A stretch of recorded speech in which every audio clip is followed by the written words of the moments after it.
आज हम आपके साथ इकोनॉमिक्स के क्लास में श्रम के चैप्टर में, लेबर के चैप्टर में आज हम आपके साथ डिस्कस करेंगे इम्पोर्टेंस ऑफ लेबर, श्रम का महत्व। श्रम का महत्व निम्न बातों से हम आपको सही तरीके से समझा सकते हैं, जैसे कि नंबर 1 पर उत्पादन का अनिवार्य तथा सक्रिय फैक्टर होता है। नंबर 1,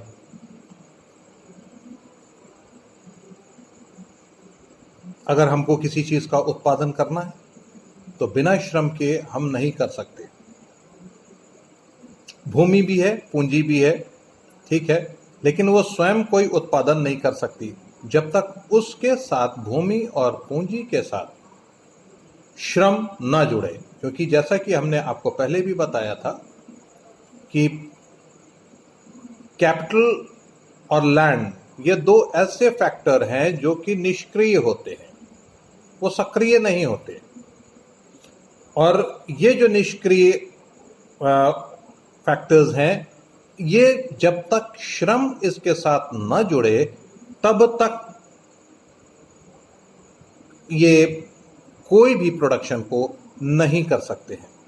क्योंकि जैसे कि अगर हम मान लें भूमि है, भूमि के ऊपर हल चलाना है, तो हल चलाने के लिए हमें एक श्रमिक की जरूरत पड़ेगी जो कि श्रम करके हल को चलाएगा और भूमि पर से उपज को हम प्राप्त कर पाते हैं।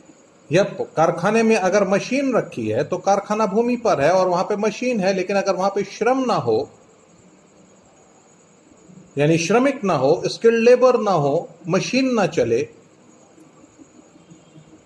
तो कोई भी उत्पादन नहीं हो सकता है।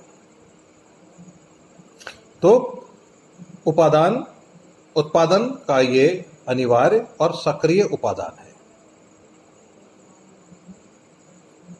It is an essential and active factor of production. Second, इसका आर्थिक विकास में महत्व। Importance in economical development. इसके अंतर्गत अगर हम बात करें तो प्राचीन काल से लेके आज तक जो भी हमने प्रगति की है वो बिना श्रम के अधूरी रहती, हो ही नहीं पाती। श्रम ही है जो कि हमारे को प्रगति तक लेकर के आया, उसका प्रमुख श्रेय श्रम को ही जाता है। लेकिन बिना श्रम के हम प्रगति नहीं कर सकते। अब छोटी सी चीज है, खेती नहीं कर सकते। छोटी सी चीज है कि हमने आग का आविष्कार किया, वो भी श्रम से ही हुआ। अब आज हम बिल्डिंग बनाते हैं, बिना श्रम के नहीं बना सकते। झोपड़ियां बनाया करते थे, बिना श्रम के नहीं हो सकती। कोई भी प्रोडक्शन जब तक श्रम नहीं जुड़ेगा तब तक वो नहीं होगा, उत्पादन नहीं हो सकता, कोई उत्पादन नहीं हो सकता। किसी भी देश का आर्थिक विकास मुख्यतः दो साधनों पर निर्भर करता है। एक तो प्राकृतिक संसाधन और दूसरा मानवीय संसाधन। प्राकृतिक संसाधन निष्क्रिय है और वो हमें निर्जीव है और निष्क्रिय है और वो हमें फ्री अवेलेबल है, लेकिन हम उससे हम कोई उत्पादन नहीं कर सकते जब तक हम मानवीय संसाधन यानी कि श्रम को उसके अंदर इन्वॉल्व ना करें। यानी कि जब मानवीय संसाधन यानी श्रम को अपनी योग्यता और कुशलता से प्राकृतिक संसाधनों का अनुकूलतम उपयोग हम कर पाते हैं। Ideal use of natural resources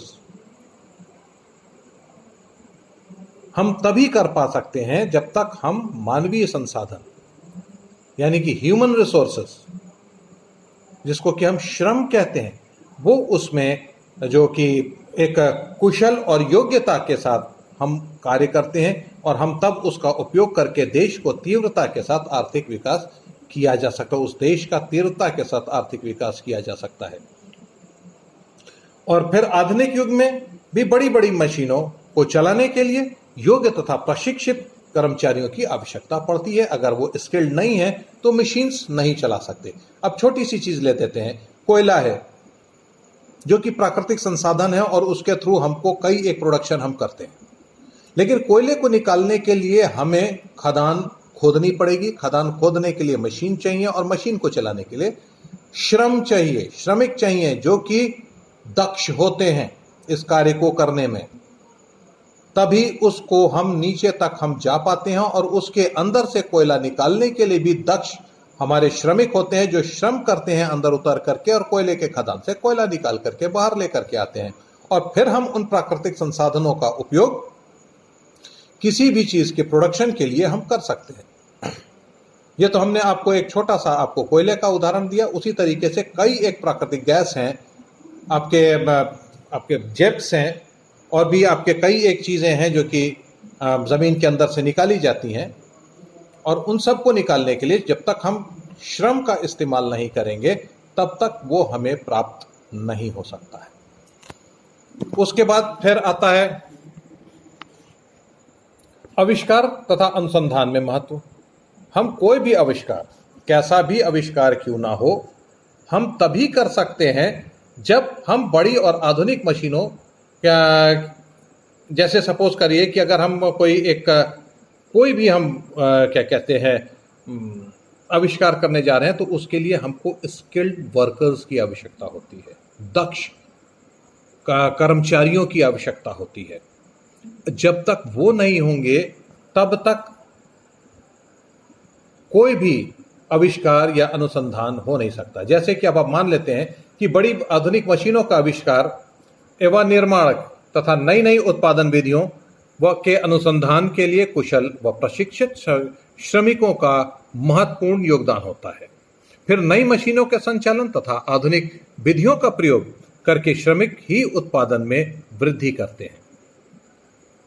अब अपने पहले तो इन्वेंशन करें, हम कोई इन्वेंशन करते हैं या फिर कोई रिसर्च करते हैं, उसमें हमने रिसर्च करके एक कोई इन्वेंट किया, हमने कोई भी एक मशीन हमने इन्वेंट कर ली, लेकिन अब उस मशीन इन्वेंट तो कर ली लेकिन अब चलाने के लिए हमको श्रम की आवश्यकता पड़ेगी। अगर हम उसको श्रम वहां पर नहीं है तो वो मशीन इन्वेंशन के बाद, बनने के बाद, इवन बनने के टाइम भी हमें श्रम की आवश्यकता होगी, नहीं तो हम मशीन ही नहीं बना पाएंगे। मशीन बना लिया, मशीन बनाने के बाद रख दी, अब उसको चलाने के लिए हमको कुशल तथा प्रशिक्षित श्रमिकों का महत्वपूर्ण योगदान चाहिए होता है। अगर हम उनको नहीं करते हैं तो हम अपने किसी भी रिसर्च को या किसी भी इन्वेंशन को हम प्रॉपर तरीके से ऑपरेट नहीं कर सकते।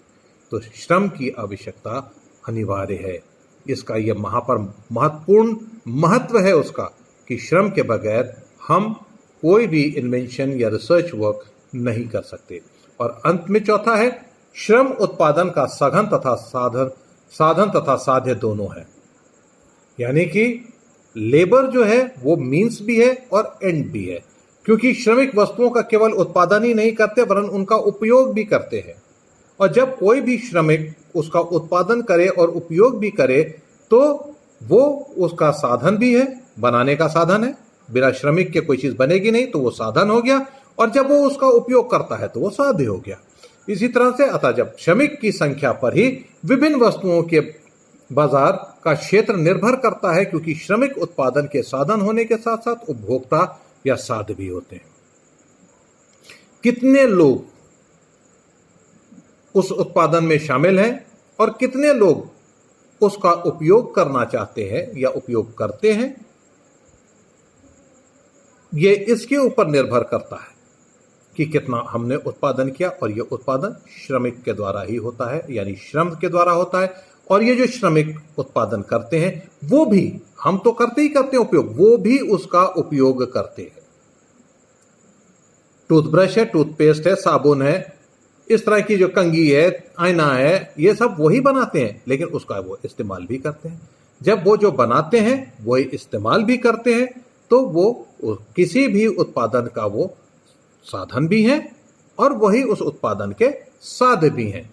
तो ये चीज हमको जानना होता है और ये चीज हमें मानना होगा कि ये एक इम्पोर्टेंट और बहुत ही इसका इम्पोर्टेंस बहुत अधिक है और इस योग्य होने पाता है जिससे कि हम किसी भी उत्पादन को कर सके।